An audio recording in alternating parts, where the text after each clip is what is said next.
विनय कुमार के इस आखिरी ओवर में कंगारू बल्लेबाजों ने तबाही मचाते हुए 3 छक्के और 1 चौका जड़ा और एक ही ओवर में 23 रन ठोक डाले, जिसके कारण अब भारत को इस मैच को जीतने के लिए 290 रनों की जरूरत थी। कंगारुओं का मुस्कुराता चेहरा ये दिखा रहा था कि भारतीय टीम के लिए ये रन चेज काफी मुश्किल होने वाला था। 290 रनों के जवाबी कार्रवाई में मुरली विजय के साथ शिखर धवन भारतीय पारी की शुरुआत करने मैदान पर उतरते हैं। शिखर धवन के लिए आज का ये मैच उनके लिए डेब्यू मैच होने वाला था, लेकिन दुर्भाग्य से शिखर धवन अपने पहले ही मैच में बिना कोई खाता खोले ही दूसरी ही गेंद पर आउट हो जाते हैं और 0 के स्कोर पर ही भारत को पहला झटका लग जाता है। धवन के आउट होने के बाद जब नंबर 3 पर विराट कोहली बल्लेबाजी के लिए मैदान पर आए तो ऑस्ट्रेलियन गेंदबाज मानो हंसते हुए विराट कोहली का मजाक उड़ाना चाह रहे थे। ऑस्ट्रेलिया के तेज गेंदबाज अपनी पूरी ताकत के साथ विराट कोहली पर टूट पड़े।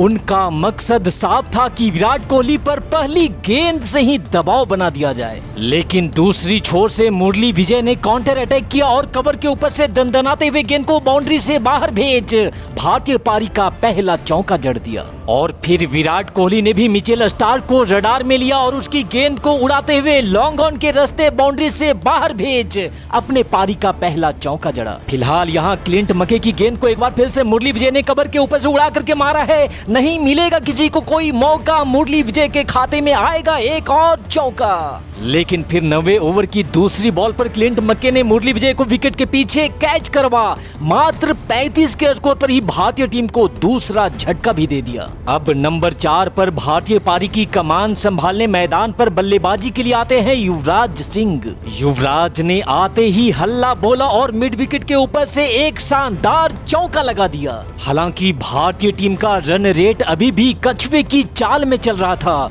क्योंकि 10 ओवर के समाप्त होने के बाद भारत ने 2 विकेट खोकर मात्र 40 रन ही बनाए थे। लेकिन फिर पारी के 14वें ओवर में विराट कोहली ने एक्सलेटर को अपने पैरों से कस करके दबाया और जॉन हॉस्टिंग की बेहतरीन खातिरदारी करते हुए उसके एक ही ओवर में लगातार 2 चौके ठोक डाले। फिलहाल यहाँ पैरों पर पटकी गई इस गेंद को युवराज सिंह ने खूबसूरती के साथ स्वीप कर दिया है। युवराज सिंह के खाते में जुड़ जाएगा एक और चौका। स्टीवन स्मिथ की बाहर जाती इस गेंद पर इस बार विराट ने रूम बना करके एक बार फिर से ढूंढ लिया है गैप।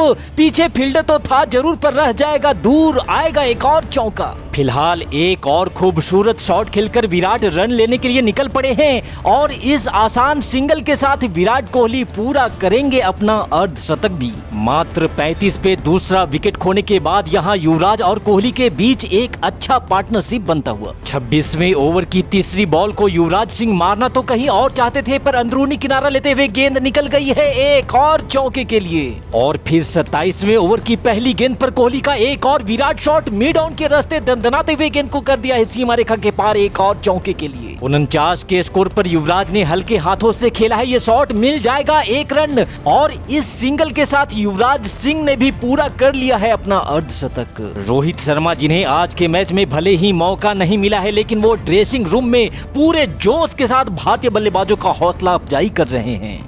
दूसरी छोर पर विराट कोहली तो अब बारूद का वो गोला बन चुके थे जो गेंद को कचूमर बनाते हुए लगातार चौकों की बरसात करने लगे थे।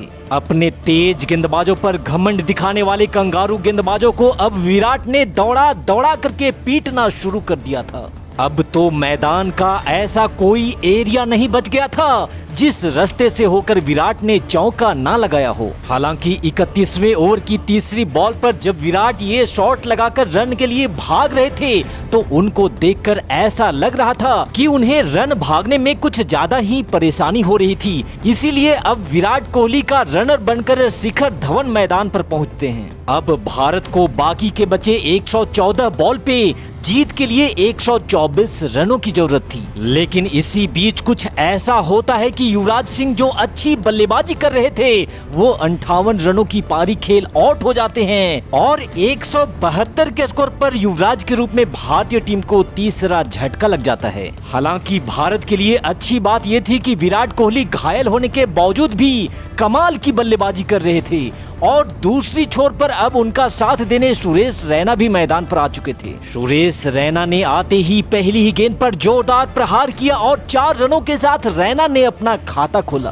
अब गेंद बच गई थी 87, लेकिन रन अभी भी 106 चाहिए थे। 38वें ओवर की दूसरी बॉल पर इस बार रैना ने जोर से मारने की कोशिश नहीं करी, सिर्फ गैप ढूंढा और एक और चौका भारतीय टीम के खाते में जोड़ दिया। यहाँ सुरेश रैना जानते थे कि हमारा रिक्वायर्ड रन रेट इतना हाई है कि एक चौका से काम नहीं चलेगा, हमें तो हर ओवर में कम से कम 2 चौके चाहिए। इसी मनसे के साथ सुरेश रैना ने कंगारू गेंदबाजों पे धावा बोला और पारी के 41वें ओवर में 2 बड़े ही शानदार चौके जड़ दिए। फिलहाल यहाँ विराट कोहली ने एक और शानदार शॉट लगाया है। हालांकि पीछे फील्डर तो मौजूद जरूर है, लेकिन गेंद जब तक फील्ड होकर के आती कोहली को 2 रन मिल चुके थे और इन 2 रनों के साथ विराट कोहली ने अपना शतक भी पूरा कर लिया। शतक पूरा करने के बाद अब तो विराट ने कंगारू गेंदबाजों को ढोल की तरह पीटना शुरू कर दिया था और अब तो ऑस्ट्रेलिया का ऐसा कोई गेंदबाज नहीं बच गया था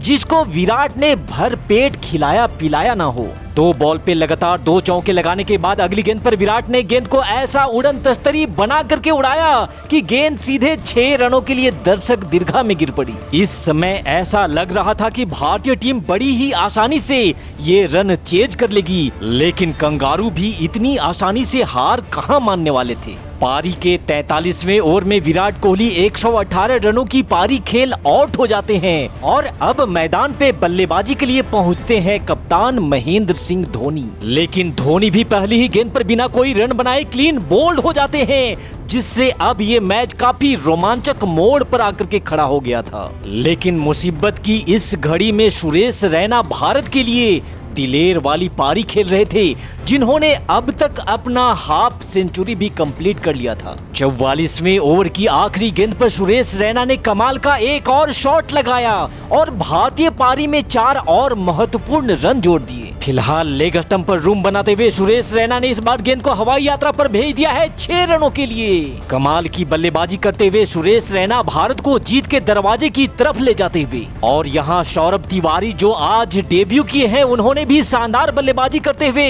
पहला चौका अपने नाम जोड़ा। अब बाकी के बचे 8 बॉल पर भारत को जीत के लिए सिर्फ 2 रनों की जरूरत थी, लेकिन अगली ही गेंद पर सौरभ तिवारी ने दंदनाते हुए गेंद को सीमा रेखा के पार करवा दिया और इस तरह से भारतीय टीम 5 विकेट से इस मैच को जीत लेती है। तो ऑस्ट्रेलिया के खिलाफ भारतीय टीम की इस जबरदस्त जीत के नाम इस वीडियो पे एक लाइक जरूर दीजिएगा, साथ ही हमारे चैनल को सब्सक्राइब करना भी बिल्कुल मत भूलिएगा। जय हिंद, वंदे मातरम।